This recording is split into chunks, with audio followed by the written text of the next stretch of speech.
Hello दोस्तों। दोस्तों ये कोका कोला की बोतल मेरे हाथ में है। ये 1 लीटर की बोतल है, यानी कि इसके अंदर मैक्सिमम 1 लीटर कोल्ड ड्रिंक आ सकती है। लेकिन इस वक्त ये हाफ भरी हुई है, यानी कि हाफ लीटर कोल्ड ड्रिंक इसमें भरी हुई है। तो इसका जो एक्चुअल आउटपुट है वो तो हाफ लीटर है। हाफ लीटर कोका कोला इसके अंदर भरी हुई है। लेकिन इसका जो पोटेंशियल आउटपुट है, मैक्सिमम कैपेसिटी है, वो है 1 लीटर की। तो 1 लीटर हो गया पोटेंशियल आउटपुट और हाफ लीटर हो गया एक्चुअल आउटपुट। इसी तरीके से मैं आपको और एग्जांपल देता हूं। ये देखिए, ये फोन मेरे पास है। इस फोन के अंदर 128 जीबी डेटा आ सकता है, यानी कि इसकी जो स्टोरेज है वो 128 जीबी है। लेकिन इस वक्त इसमें केवल 50 जीबी ही डेटा भरा हुआ है। तो 128 हुआ पोटेंशियल आउटपुट, यानी कि मैक्सिमम कितना डेटा भर सकते हैं, 128 डेटा हम इसके अंदर भर सकते हैं। लेकिन एक्चुअल में इस वक्त कितना भरा हुआ है, 50 जीबी, 50 जीबी भरा हुआ है। तो ये हो गया इसका एक्चुअल और पोटेंशियल आउटपुट। इसी तरीके से देखिए, क्लासरूम है। उस क्लासरूम में बच्चों की सिटिंग कैपेसिटी जो है, जो मैक्सिमम बच्चे आ सकते हैं, वो आ सकते हैं 50 बच्चे। लेकिन एक्चुअल में इस वक्त कितने बच्चे बैठे हैं, फॉर एग्जाम्पल इस वक्त बच्चे बैठे हुए हैं 10 बच्चे बैठे हुए हैं। तो इस एग्जाम्पल में जो एक्चुअल आउटपुट है वो है 10 बच्चों का, लेकिन जो पोटेंशियल आउटपुट है वो है 50 बच्चों का। एक और एग्जाम्पल देखते हैं। दोस्तों जब हम गाड़ी चलाते हैं तो उस गाड़ी की जो फुल स्पीड होती है, वो आप देखिए यहां पे इस एग्जाम्पल में 260 फुल स्पीड है, वो उसका पोटेंशियल आउटपुट है। लेकिन एक्चुअल में गाड़ी किस स्पीड पे चलती है, भाई कोई 70 चलाता है, कोई 80 चलाता है, कोई 100 चला देता है। तो वो है इसकी एक्चुअल स्पीड। ठीक है जी। तो इस तरीके से हमने देखा कि पोटेंशियल आउटपुट क्या होता है और एक्चुअल आउटपुट क्या होता है।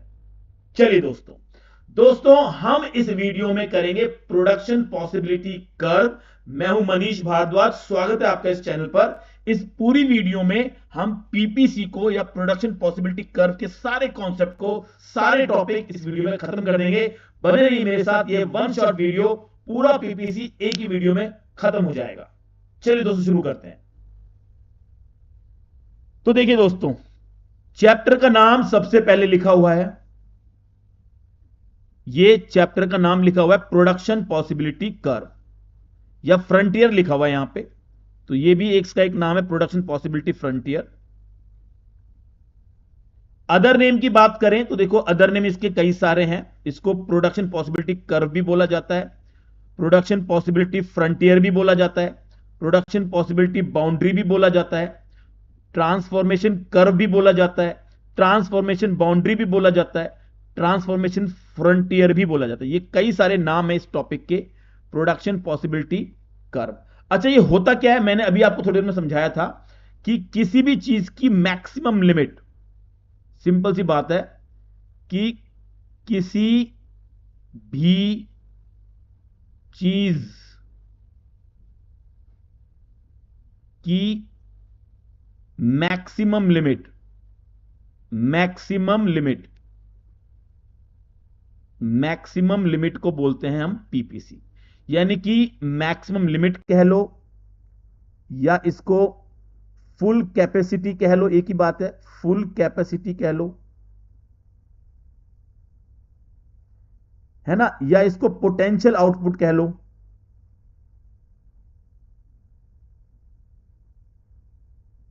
पोटेंशियल आउटपुट कह लो, एक ही बात है। तीनों का मतलब एक ही है, maximum limit, full capacity, potential output. और इसे ही बोलते हैं पीपीसी। किसी भी चीज का पीपीसी उसकी फुल आउटपुट, यानी कि फुल पोटेंशियल होता है, फुल कैपेसिटी होता है और मैक्सिमम लिमिट होता है, वो उसका पीपीसी होता है। ठीक है जी। चलिए, अब ये तो एग्जांपल मैंने समझा दिया आपको। अब हम इस चैप्टर को करते हैं इकोनॉमिक्स की दृष्टि से, इकोनॉमिक्स की नजर से इस चैप्टर को हम करते हैं। चलिए आगे चलते हैं हम लोग। ये देखिए, अजम्पशंस ऑफ पीपीसी। सबसे पहले हमें पीपीसी बनाते वक्त दो तीन बातों का, यानी किसी भी चीज का मैक्सिमम लेवल निकालते वक्त हमें दो बातों का ध्यान रखना पड़ेगा। पहली बात तो ये, ओनली 2 गुड्स आर टेकन। केवल 2 गुड्स ही प्रोड्यूस कर सकती है economy. Only 2 goods are produced in an economy. एक इकोनॉमी में 2 ही गुड बन सकते हैं, तीसरा गुड नहीं बनेगा। ये देखो बेटा दोस्तों, ये एक अजम्पशन है ऐसा होता नहीं है कि इकोनॉमी में 2 ही गुड बने, भाई बहुत सारे गुड बनते हैं, लेकिन पीपीसी बनाते वक्त हमें यह बात अज्यूम करनी पड़ेगी कि इसमें 2 ही गुड बन सकते हैं। दूसरा अजम्पशन है level of technology is assume to be constant, यानी कि कांस्टेंट हमें मानना पड़ेगा कि हम टेक्नोलॉजी चेंज नहीं कर सकते, टेक्नोलॉजी जो है वही रहेगी, उसमें कोई परिवर्तन कोई चेंज नहीं होगा।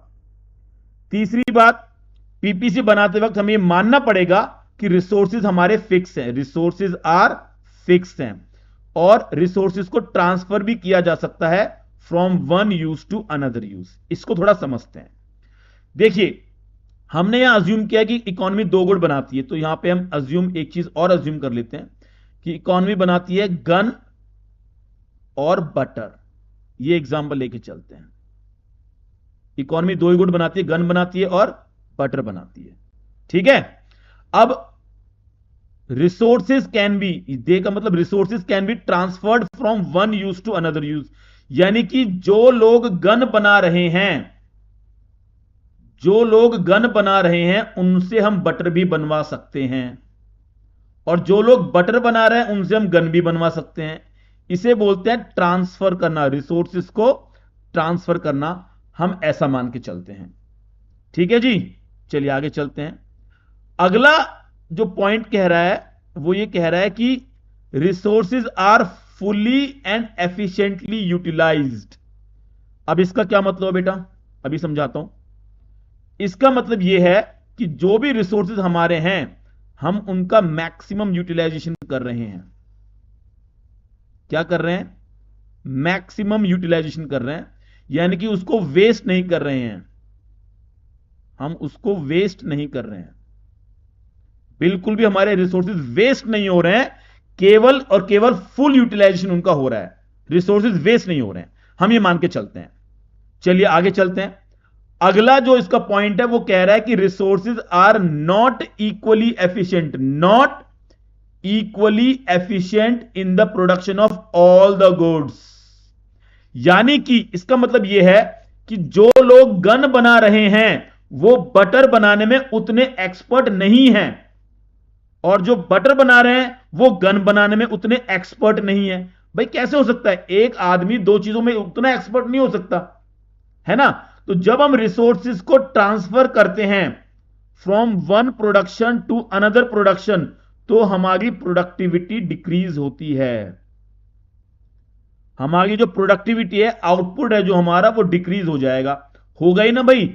अगर आप बटर बना, जो गन बना रहे हैं, अगर आप उनसे बटर बनाओगे तो वो बटर उतना नहीं बना पाएंगे, इसलिए हमारा आउटपुट जो है वो डिक्रीज हो जाएगा, आउटपुट हमारा डिक्रीज हो जाएगा। ये इसका पॉइंट है, ठीक है जी। चलिए अब हमने अजम्पशन कर लिया है, अब हम स्केड्यूल बनाते हैं पीपीसी की, कि पीपीसी की स्केड्यूल क्या होती है। देखिए, पीपीसी की स्केड्यूल हम बना रहे हैं, ब्लैक कलर से बनाते हैं। देखिए यहां पे लिख देते हैं हम, मान लीजिए हम गन लिख देते हैं, यहां पे गन, यहां हमने एक लाइन खींच दी और यहां लिख दिया हमने बटर।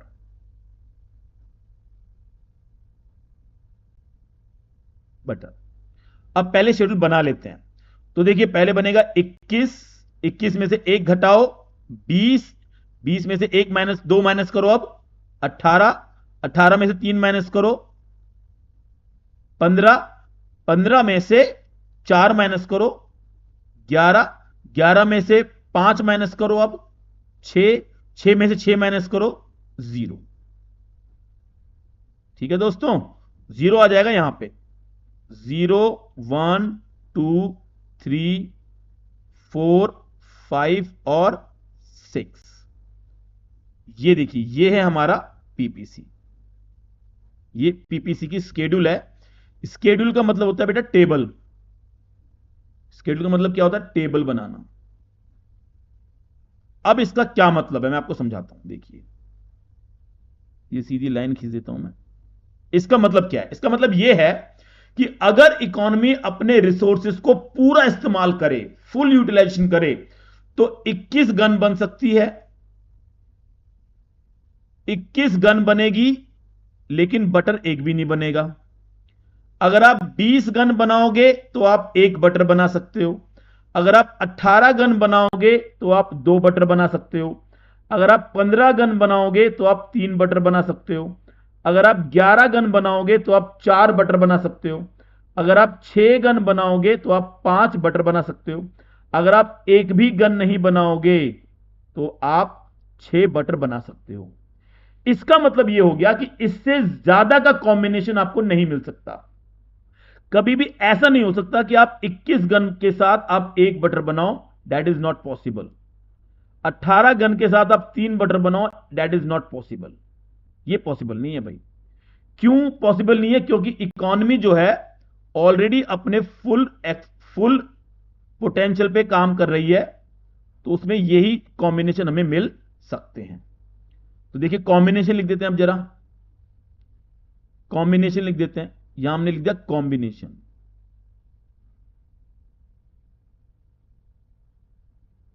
कॉम्बिनेशन हमने यहां पे लिख दिया, कॉम्बिनेशन।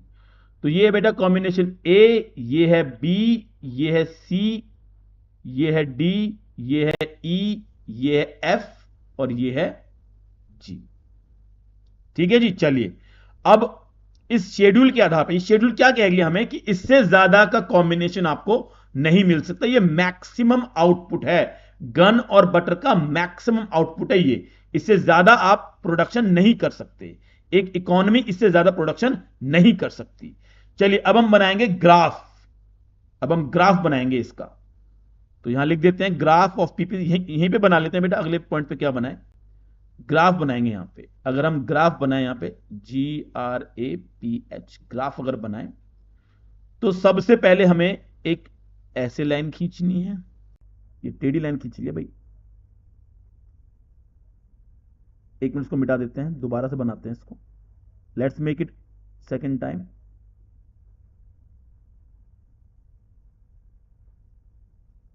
देखिए ये हमने एक लाइन खींची और ये हमने एक लाइन खींची। यहां लिखा 0, यहां लिखा x, यहां लिखा y। अब हम क्या करेंगे, अब शेड्यूल के आधार पर बनाना है ना हमको, तो जो चीज सीक्वेंस में है, देखिए ये बटर सीक्वेंस में है तो बटर नीचे आएगा। 1 2 3 4 5 6, एक एक्स्ट्रा बना लेते हैं 7। ध्यान ये रखना है कि गैप आपको सेम रखना है। ये जो गैप है ना, ये 0 से 1 के बीच का गैप, 1 से 2 के बीच का गैप, 2 से 3 के बीच का गैप, 3 से 4 के बीच का गैप, 4 से 5 के बीच का गैप, 5 से 6 और 6 से 7, ये सारे गैप आपको सेम रखने हैं। गैप में अगर दिक्कत होगी तो ग्राफ अच्छा नहीं बनेगा। आगे चलते देखिए गन बनाते हैं। गन में क्या है, गन में हमें 3-3 का गैप लेना पड़ेगा। ये 15 लिखा है बेटा, दैट इज 15। ये हमें गैप लेना पड़ेगा 3-3 का, क्योंकि अगर हम एक का गैप लेंगे तो ये बहुत बड़ा बन जाएगा, विच इज नॉट गुड। तो हमें ये गैप लेना पड़ेगा। तो हम 3-3 का गैप ले लेते हैं, लेकिन गैप हमेशा सेम होना चाहिए।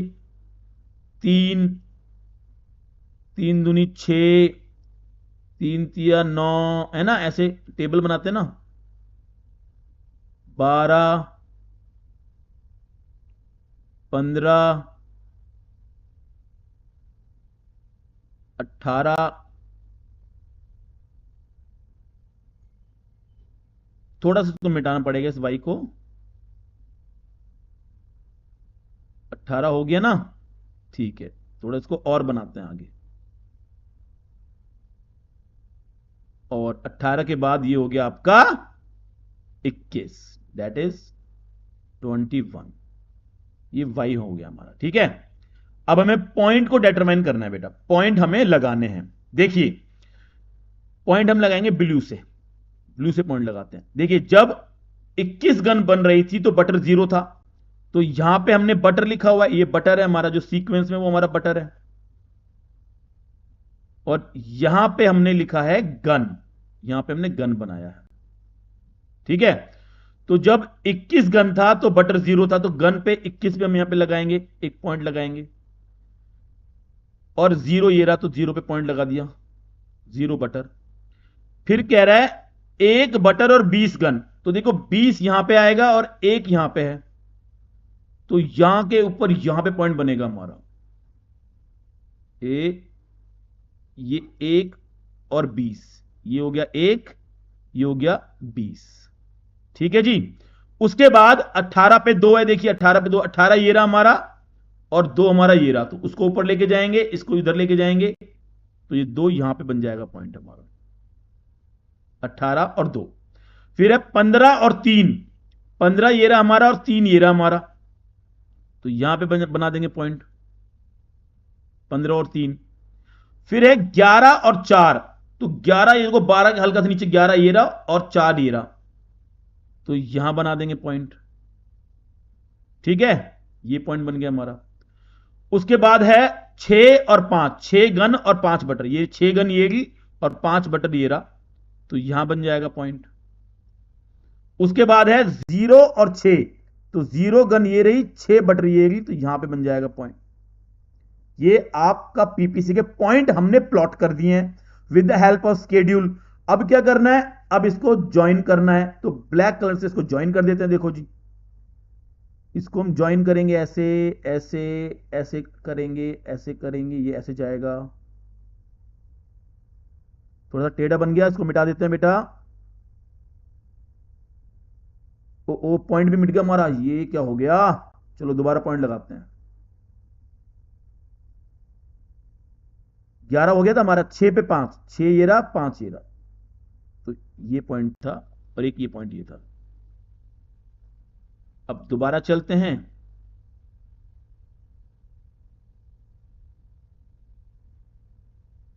टेढ़ा बन रहा है, तो ये गड़बड़ हो गया है, थोड़ा सा दिक्कत होगी, रुको अभी इसको ठीक करता हूं।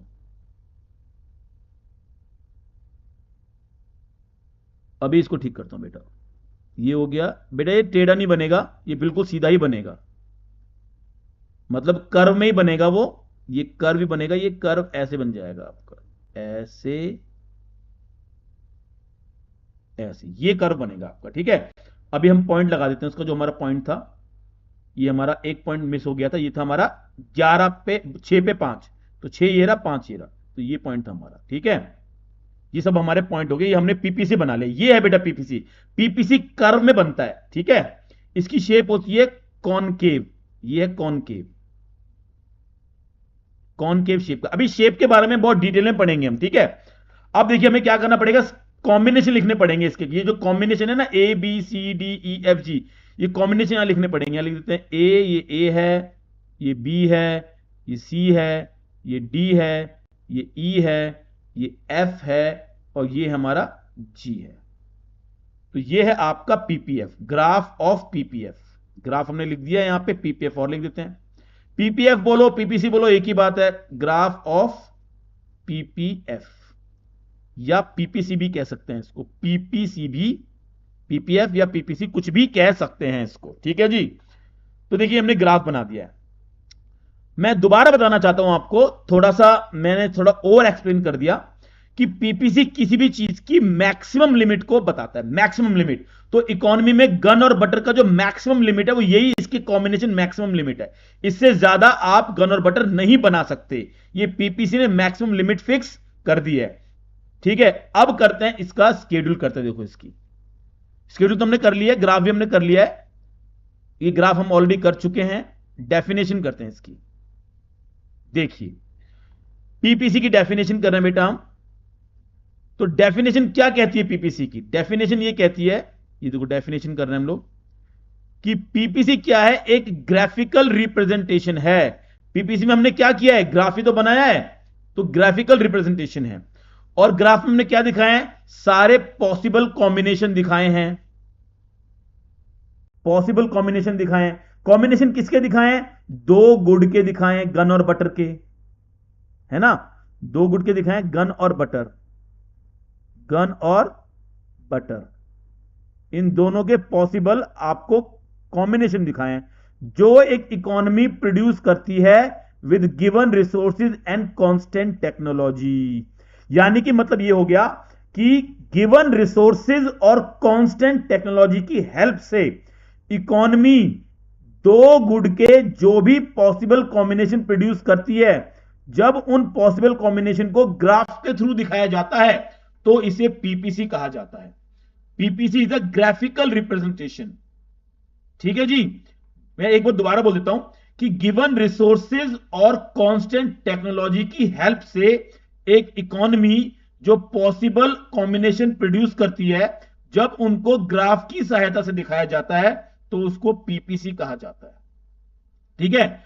और ये हो गई है बेटा इसकी दूसरी definition. It is a PPF is a locus, मतलब हमने ज्वाइन किया है various possible combination of two goods.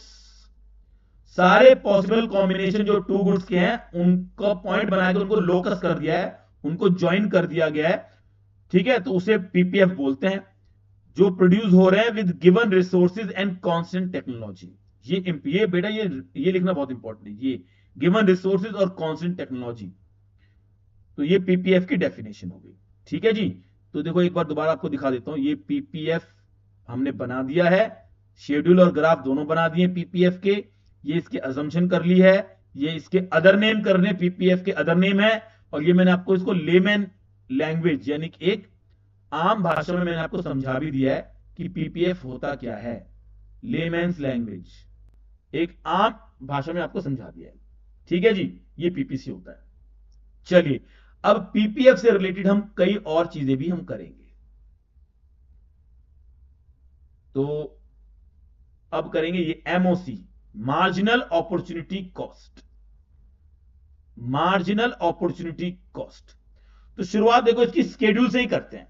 ठीक है, तो देखो याद करो शेड्यूल हमने अभी बनाई थी, गन और बटर की शेड्यूल हमने बनाई थी। दोबारा बना लेते हैं, गन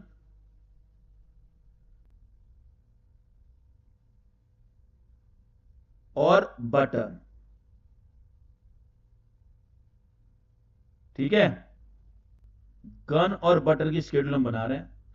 तो याद होगा आपको 21, एक कम किया 20, दो कम किया 18, तीन कम किया 15, चार कम किया 11, पांच कम किया 6, 6 कम किया 0, और 0 फिर यहां आ जाएगा 0 1 2 3 4 5 और 6। ये मैंने स्केड्यूल बनाई है एमओसी की। ठीक है, ओके। यहां पे हम एमओसी निकालेंगे, यहां पे हम एमओसी निकालेंगे। देखो जी, एमओसी का फॉर्मूला देखते हैं हम। एमओसी क्या कह गया आपसे? एमओसी कह गया है number of unit sacrifice upon number of unit gain. देखो जी, कहने का मतलब यह है एक इकोनॉमी में क्योंकि लिमिटेड रिसोर्सेज होते हैं, रिसोर्सेज हमेशा लिमिटेड होते हैं, इसलिए आप सारे गुड्स को प्रोड्यूस नहीं कर सकते। तो अगर आपको किसी गुड को ज्यादा प्रोड्यूस करना पड़े, ज्यादा प्रोड्यूस करोगे तो किसी दूसरे गुड का सेक्रीफाइस करना पड़ेगा। इसीलिए बोला गया है MOC number of unit sacrifice upon number of unit gain. बिना सेक्रीफाइस किए गेन नहीं होता है बेटा। अगर आपको गेन करना है तो आपको कुछ ना कुछ सेक्रीफाइस करना पड़ेगा। तो यही एमओसी बताती है कि कितना सेक्रीफाइस करना पड़ेगा। तो देखो अभी हम निकालते हैं पहले यहां पे, उसके बाद उसकी डेफिनेशन पे चलेंगे। देखिए पहले लेवल पे एमओसी होती है डैश, क्योंकि हमें पता ही नहीं कितना सेक्रीफाइस कर रहे हैं। अब देखिए 21 गन बना रहे थे, अब हम 20 गन पे आ गए, यानी कि हमने एक गन सेक्रीफाइस कर दी है। तो सेक्रीफाइस ऊपर आएगा 1 अपॉन गेन कितना किया? देखो बटर गेन किया हमने, बटर गेन किया 0 से 1 पे आ गए 1 अपॉन 1, 1 अपॉन 1 कितना हो गया 1, तो 1 हमने गेन किया। ऐसे ही अब हम देखो 20 से 18 पे आ गए, तो हमने 2 सेक्रीफाइस किया है, अपॉन गेन कितना किया है 1 से 2 पे आए 1 गेन किया है। 1 से 2 पे आए बेटा, 0 से 2 पे नहीं आया, 1 से 2 पे आए, इसलिए 1 गेन किया है, तो 2 अपॉन 1 2 हो गया। फिर हमने देखो 18 से 15 पे आए हैं तो हमने 3 सेक्रीफाइस किया है, अपॉन गेन कितना किया 2 से 1 3 पे आया तो 1 गेन किया है, 3 हो गया। ऐसे ही 4 बाय 1 4, 5 बाय 1 5 है ना, और एंड में 6 बाय 1 6। तो ये हमारी एमओसी आ गई। एमओसी हमें बताती है, देखो एमओसी क्या बताती है, डेफिनेशन करते हैं इसकी। अब it refers to the number of unit sacrifice, कितनी यूनिट हमें सेक्रीफाइस करनी पड़ रही है गुड एक्स की। तो गुड एक्स को मान लेते हैं हम गन, गुड एक्स की कितनी यूनिट सेक्रीफाइस करनी पड़ रही है टू गेन करने के लिए additional unit, 1 additional unit of good Y हो गया बटर, यानी कि बटर की एडिशनल 1 यूनिट को, ये देखो 1 यूनिट है ना, बटर की एडिशनल 1 यूनिट को गेन करने के लिए हमें गन की कितनी यूनिट को सेक्रीफाइस करना पड़ रहा है, ये बताती है एमओसी। ठीक है भाई, तो डेफिनेशन होगी एमओसी की, ये फॉर्मूला हो गया एमओसी का, सेक्रीफाइस अपॉन गेन, और ये हमने इसकी स्केड्यूल बना ली है। अगर आपको नहीं दिख रही तो मैं थोड़ा उसको ऊपर कर देता हूं, शायद आपको अब दिखेगी। शेड्यूल होगी हमारी एमओसी की। अब इसके बगल में बेटा एमआरटी बना लेते हैं। एमआरटी बहुत सिंपल है, ये इसके देखो नीचे नाम लिखा हुआ है, marginal rate of transformation, marginal rate of transformation. अच्छा, ये क्या है एमआरटी? एमआरटी कुछ नहीं है, एमआरटी एमओसी की बहन है। एमओसी को निकालते हैं नंबर में, एमआरटी को निकालते हैं रेशियो में। जैसे 1/1, यहां पे 1 लिखा है, 1:1 यहां लिख देंगे। यहां पे 2/1 2 लिखा है, यहां लिख देंगे 2:1, 3:1, 4:1, 5:1, 6:1। काम वही है, जो एमओसी का काम है वही एमआरटी का काम है, बस एमओसी निकलती है नंबर में, एमआरटी निकलती है रेशियो में। That is the only difference, दोनों जुड़वा बहने हैं। ठीक है जी, चलिए अब आगे चलते हैं। अब यहां पे ऑफिशियली यहां पे देखो एमआरटी आ चुका है, तो एमआरटी में क्या डिफरेंस है? एमआरटी निकलती है रेशियो में। किस में निकलती है? रेशियो में। वही बात है, फॉर्मूला सेम है, एमओसी का और एमआरटी का फॉर्मूला सेम है। कितना सेक्रीफाइस किया, कितना गेन करने के लिए, कितना सेक्रीफाइस करना पड़ा 1 गेन करने के लिए, तो ये इसका फॉर्मूला होगा। स्केड्यूल देखो मैं आपको पहले ही करा चुका हूं, देखो ये यहां पे मैंने ऊपर आपको स्केड्यूल करा दी है एमआरटी की। ये स्केड्यूल है 1:1, 2:1, 3:1। ठीक है जी, चलिए ये हो गया आपका एमआरटी। चलिए अब हम करेंगे शेप। यहां पे एमआरटी और एमओसी का काम आएगा। शेप ऑफ पीपीसी, पीपीसी की कितनी शेप होती है? तो देखो भैया, पीपीसी की 3 शेप हो सकती है। पहली हो सकती है कॉनकेव, जो अभी हमने ऊपर बनाई थी वो कॉनकेव शेप थी। दूसरी हो सकती है स्ट्रेट लाइन, ये भी पीपीसी की शेप हो सकती है, स्ट्रेट लाइन। और पीपीसी की तीसरी शेप हो सकती है कॉन्वेक्स। ठीक है, 3 शेप हो सकती है, लेकिन एक बात यहां पे साफ साफ लिख दी कि जनरली पीपीसी कॉनकेव शेप का होता है, concave to the origin, concave shape का होता है। बट ये 3 तरह का भी हो सकता है, लेकिन जनरली कैसा होता है, अगर कोई पूछेगा तो पीपीसी की शेप क्या बताओगे? भैया कॉनकेव होती है पीपीसी की शेप। ठीक है, चलिए अब हम चर्चा करते हैं कैसे होती है कॉनकेव शेप, इसके बारे में चर्चा करते हैं। देखिए जी, कॉनकेव शेप, तो पहले तो देखो कॉनकेव शेप होती कैसे, इसको बनाते हैं। हालांकि मैंने बना चुका हूं, लेकिन दोबारा बता रहा हूं आपको। ऐसे किया, ऐसे किया, ये आपकी कॉनकेव शेप है, दैट इज कॉनकेव। ये कॉनकेव, पीपीसी बेटा कॉनकेव शेप का ही होता है। ग्राफ हमने बता दिया क्यों होता है पीपीसी कॉनकेव शेप का, इसके बारे में चर्चा करते हैं भाई। क्योंकि एमओसी इंक्रीजिंग होती है, PPC is concave because MOC is increasing. अब ये देखिए, ध्यान से सुनिए, एमओसी इज इंक्रीजिंग।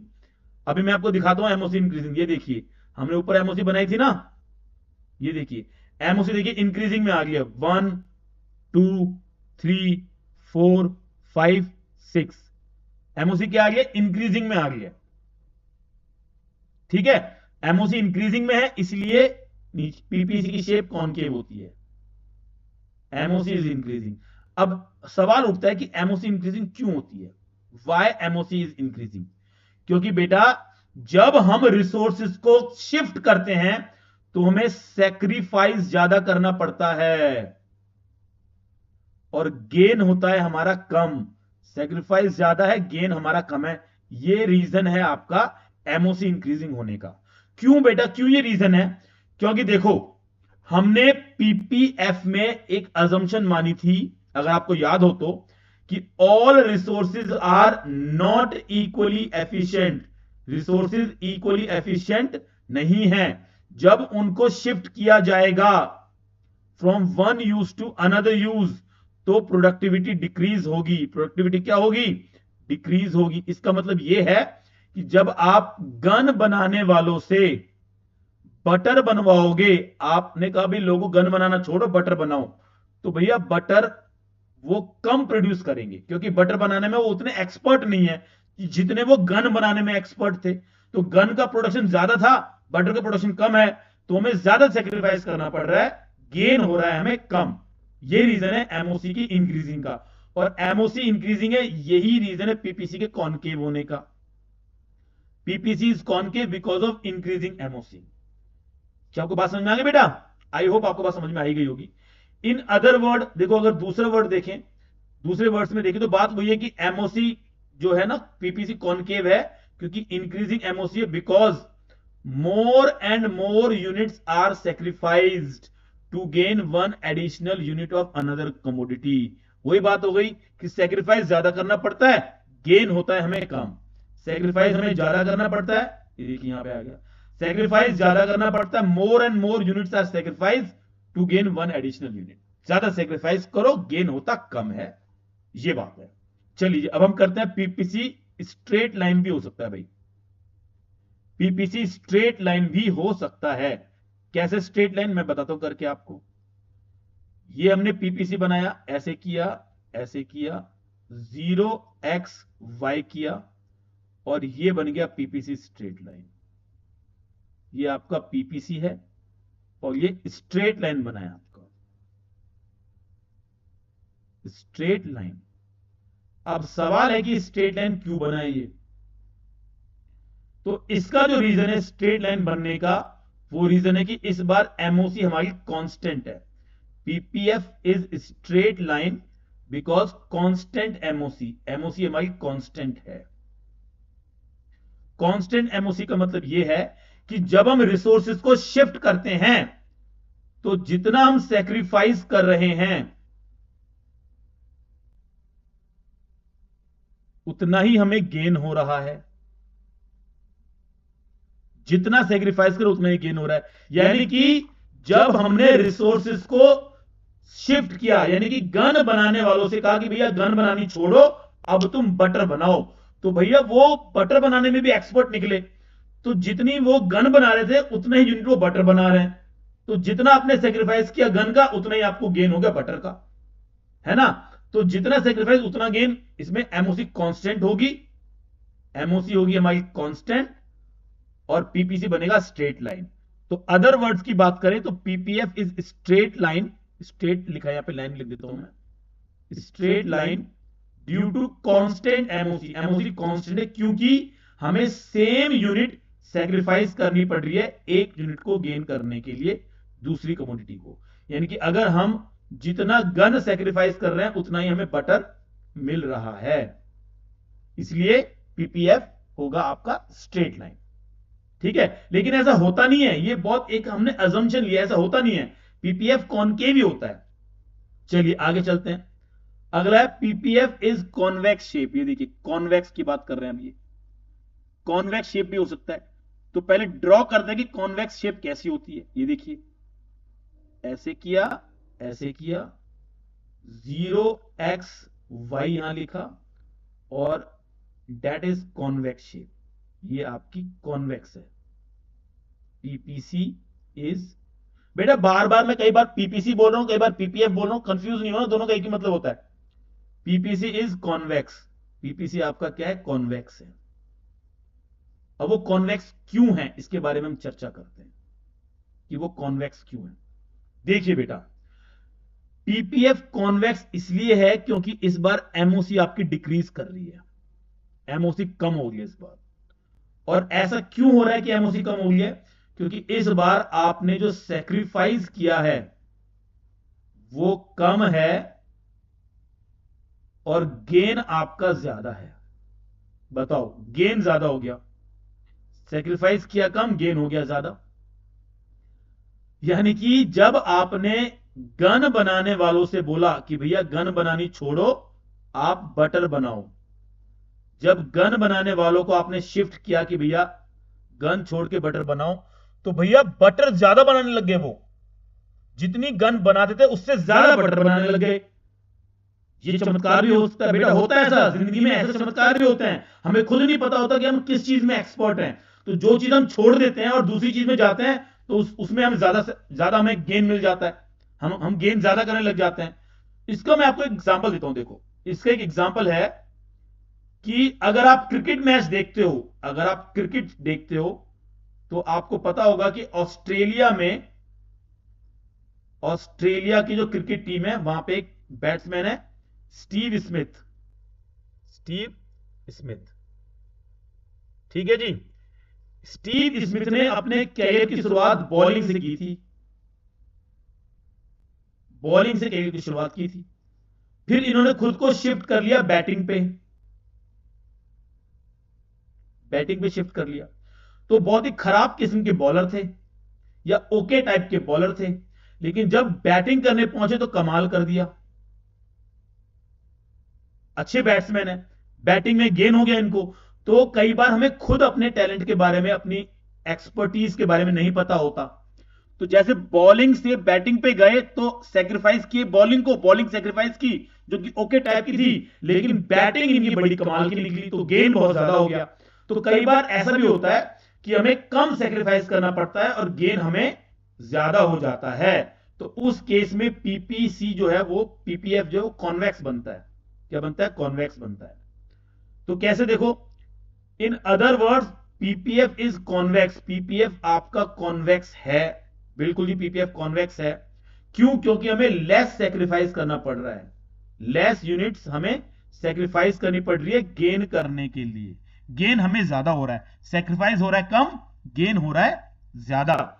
ये रीजन है पीपीसी के कॉन्वेक्स होने का, ठीक है। ऐसे ही इंडिया में भी बहुत सारे क्रिकेटर्स हैं जिन्होंने बॉलिंग से अपनी शुरुआत की थी और बाद में बहुत शानदार बैट्समैन बन गए, है ना। राहुल द्रविड़ नाम से एक बहुत ही फेमस, आज तक इंडिया के कोच हैं, ये अभी गौतम गंभीर बन जाएंगे।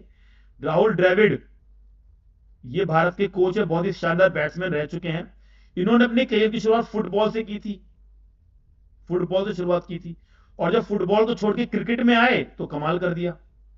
तो कई बार ऐसा एग्जाम्पल हमें देखने को मिलते हैं कि जो चीज हमें छोड़ देते हैं वो हमें सेक्रीफाइस कम करना पड़ता है, और जो गेन होता है बहुत ज्यादा गेन हो जाता है। तो ये कॉन्वेक्स का एग्जाम्पल हो गया। चलिए आगे चलते हैं।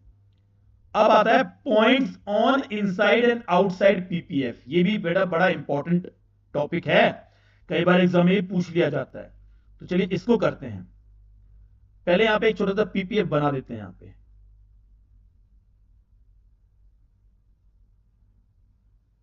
ये देखिए 0xy, और आप जानते हैं कि पीपीएफ जो हमेशा कॉनकेव शेप का होता है, तो कॉनकेव बनाया हमने, ठीक है।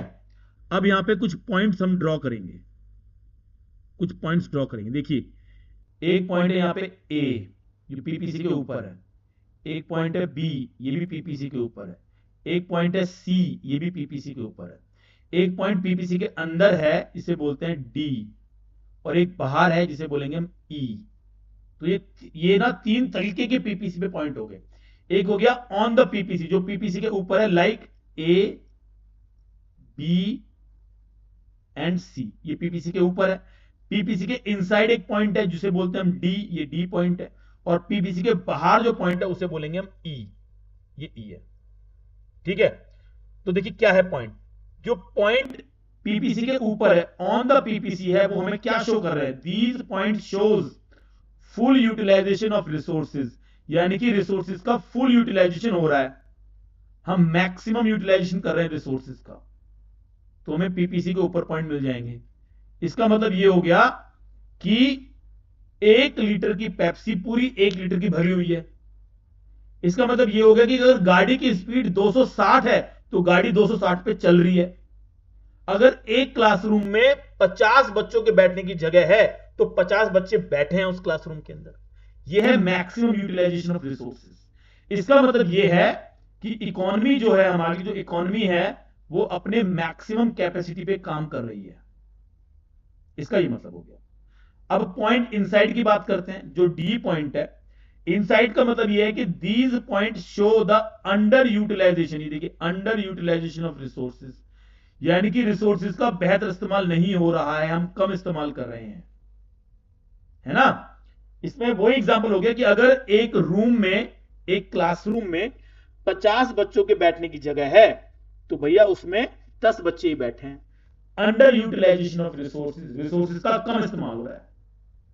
मतलब ये कि इकोनॉमी, जो इकोनॉमी है, इट इज नॉट ऑपरेटिंग, वो अपने मैक्सिमम कैपेसिटी पे ऑपरेट नहीं कर रही है। It is not operating on maximum capacity, ये बात है, ठीक है। अब लास्ट की बात करते हैं, आखिरी पॉइंट है ई पॉइंट। देखिए ये वाला ई पॉइंट जो पीपीसी के बाहर है, देखिए पीपीसी के बाहर है पॉइंट ई, ये पॉइंट कहां है, पीपीसी के बाहर है। अब जो पीपीसी के बाहर पॉइंट है, इसका मतलब यह है कि इकोनॉमी उस लेवल तक पहुंच ही नहीं सकती। इसका मतलब यह हो गया कि ये हमें पॉइंट नहीं मिल सकता भाई। Economy can not achieve, economy can not achieve that level, वो लेवल हमें नहीं मिल सकता। क्यों? क्योंकि लिमिटेड रिसोर्सेज हैं, टेक्नोलॉजी भी कम है हमारे पास। यानी कि ये तो वही बात हो गई कि 1 लीटर की बोतल में आप 2 लीटर पानी भर दो, पॉसिबल ही नहीं है। 50 बच्चों का क्लासरूम है, आप वहां पे 70 बच्चे बिठा रहे हो, पॉसिबल ही नहीं है। तो अपनी कैपेसिटी से ज्यादा प्रोडक्शन हो ही नहीं सकता।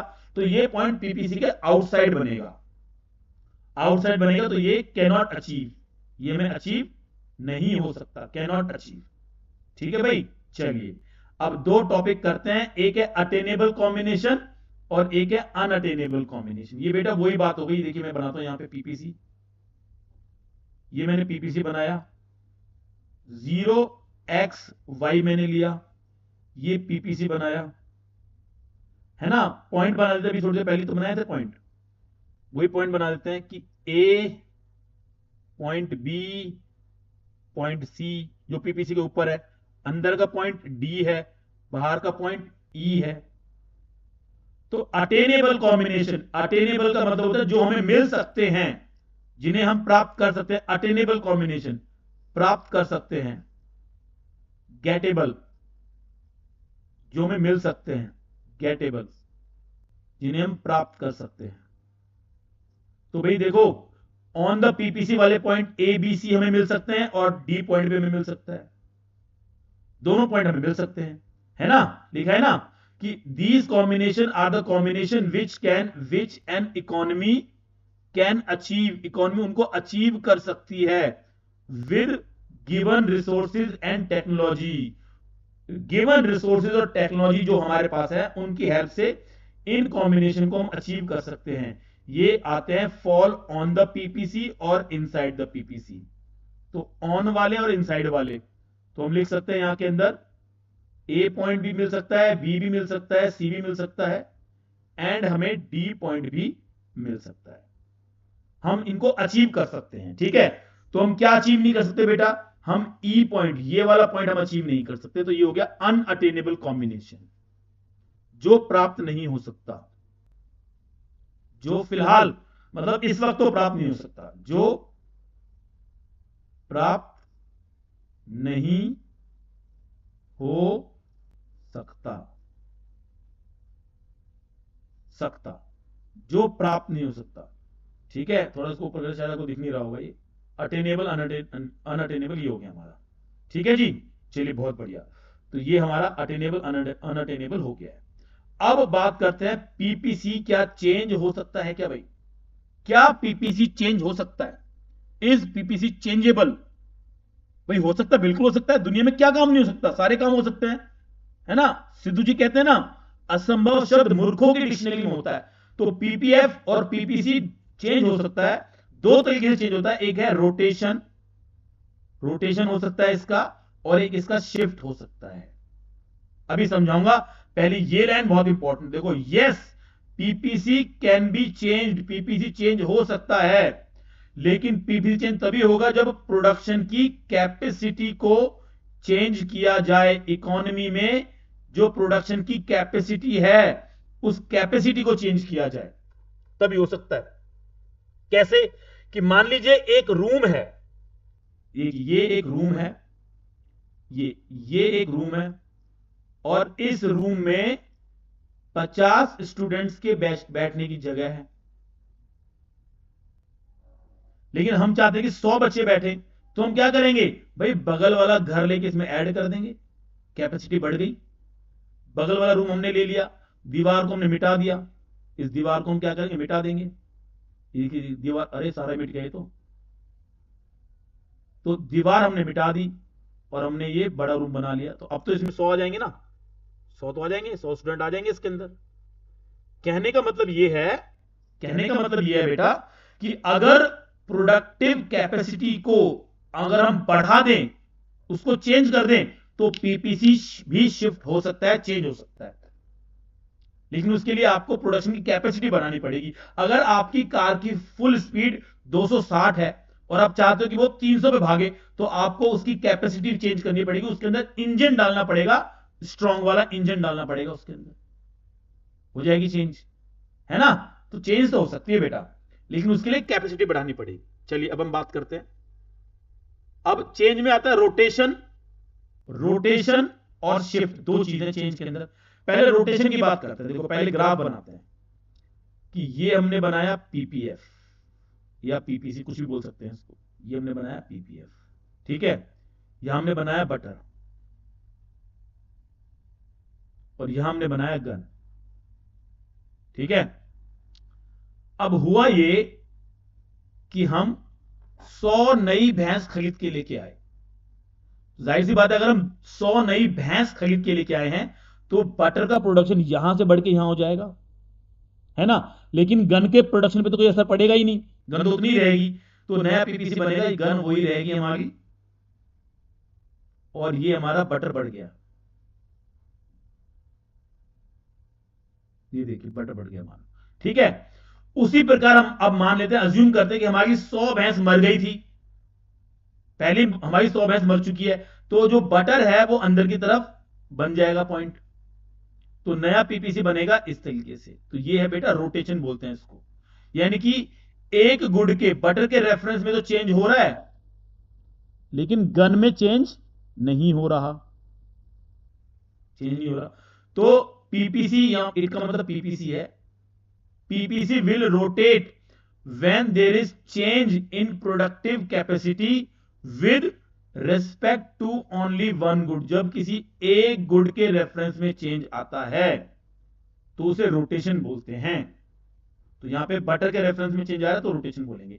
अच्छा, ये ग्राफ ऐसे भी बन सकता है बेटा, थोड़ा उल्टा भी बना सकते हो इसको, यानी गन के रेफरेंस में चेंज लेके आ जाओ आप।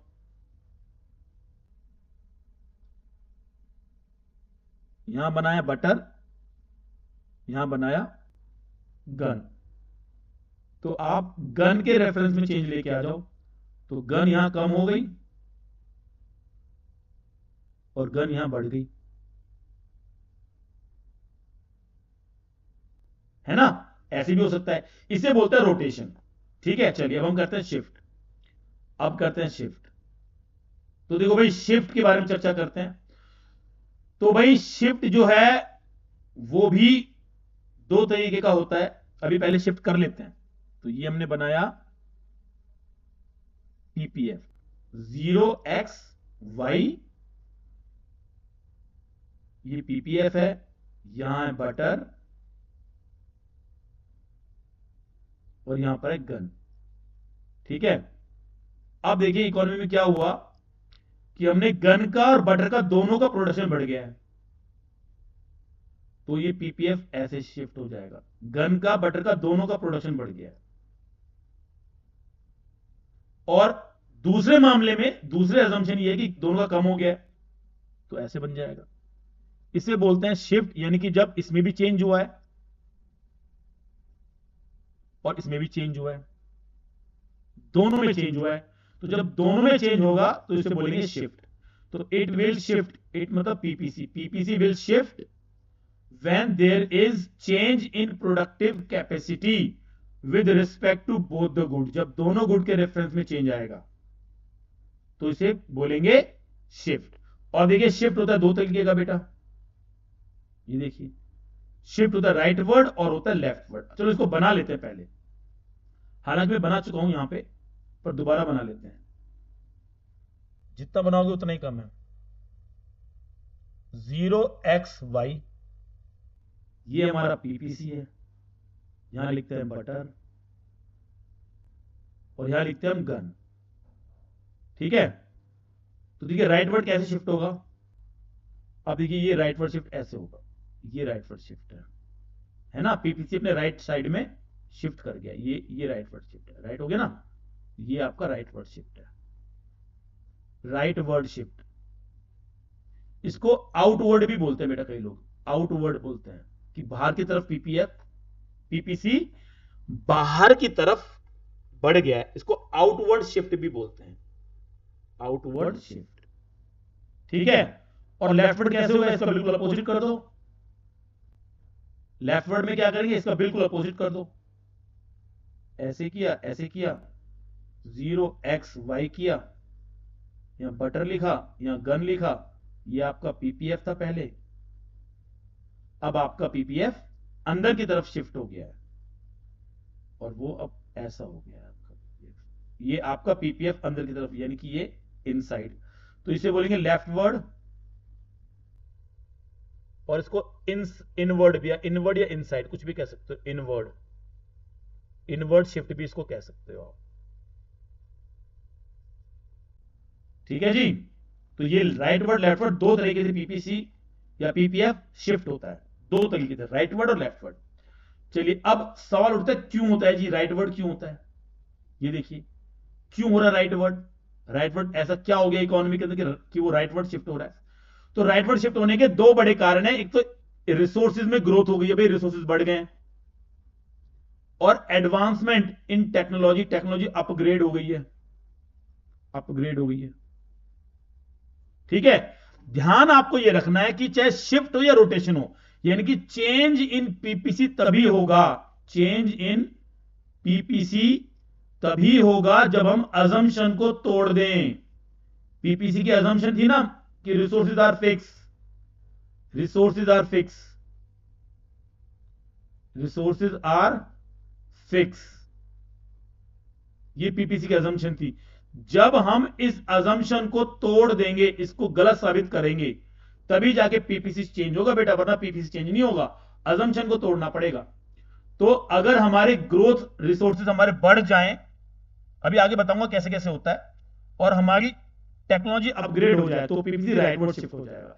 इनका उल्टा हो जाए, दोनों का उल्टा हो जाए कि रिसोर्स डिक्रीज हो जाए और रिसोर्सेज में डिग्रेडेशन हो जाए, तो पीपीसी लेफ्टवर्ड हो जाएगा, है ना। अब देखो कैसे, ग्रोथ ऑफ रिसोर्सेज देखो बेटा, ग्रोथ ऑफ रिसोर्सेज, रिसोर्सेज की ग्रोथ कैसे होती है, इसके बारे में चर्चा करते हैं। तो देखो रिसोर्सेज की ग्रोथ दो तरीके से हो सकती है, क्वांटिटी ऑफ रिसोर्स इंक्रीज और क्वालिटी ऑफ रिसोर्स इंक्रीज, दोनों को ही ग्रोथ बोलते हैं, ये सभी आपकी ग्रोथ है। क्या है ये, ग्रोथ है। ग्रोथ का मतलब रिसोर्सेज इंक्रीज हो रहे हैं हमारे, दोनों हमारी ग्रोथ है, दोनों हमारा रिसोर्स इंक्रीज हो रहे हैं। कैसे कि भाई नए रिसोर्स मिल जाएं, पहले हमें पता नहीं था, अब हमें पता लगे कि हमारे जमीन के नीचे कोयले का भंडार पड़ा हुआ है, तो कोयले का भंडार, नया नए रिसोर्सेज डिस्कवर हुए हैं, तो पीपीसी राइटवर्ड शिफ्ट हो जाएगा। इनफ्लो ऑफ फॉरेन एक्सचेंज, यानी कि फॉरेन एक्सचेंज मतलब कैपिटल मतलब मनी, यानी कि विदेशी लोग इंडिया में इन्वेस्ट कर दें, विदेशी लोग इंडिया में इन्वेस्ट कर दें, इन्वेस्टमेंट आ जाए, इन्वेस्टमेंट इंडिया में इनफ्लो हो जाए, तुम्हारे रिसोर्सेज बढ़ जाएंगे। फिर कह रहे हैं इंक्रीज इन लेबर फोर्स, यानी कि लेबर फोर्स बढ़ जाए हमारी, वर्किंग पॉपुलेशन बढ़ जाए हमारी, वर्किंग पॉपुलेशन हमारी बढ़ जाए।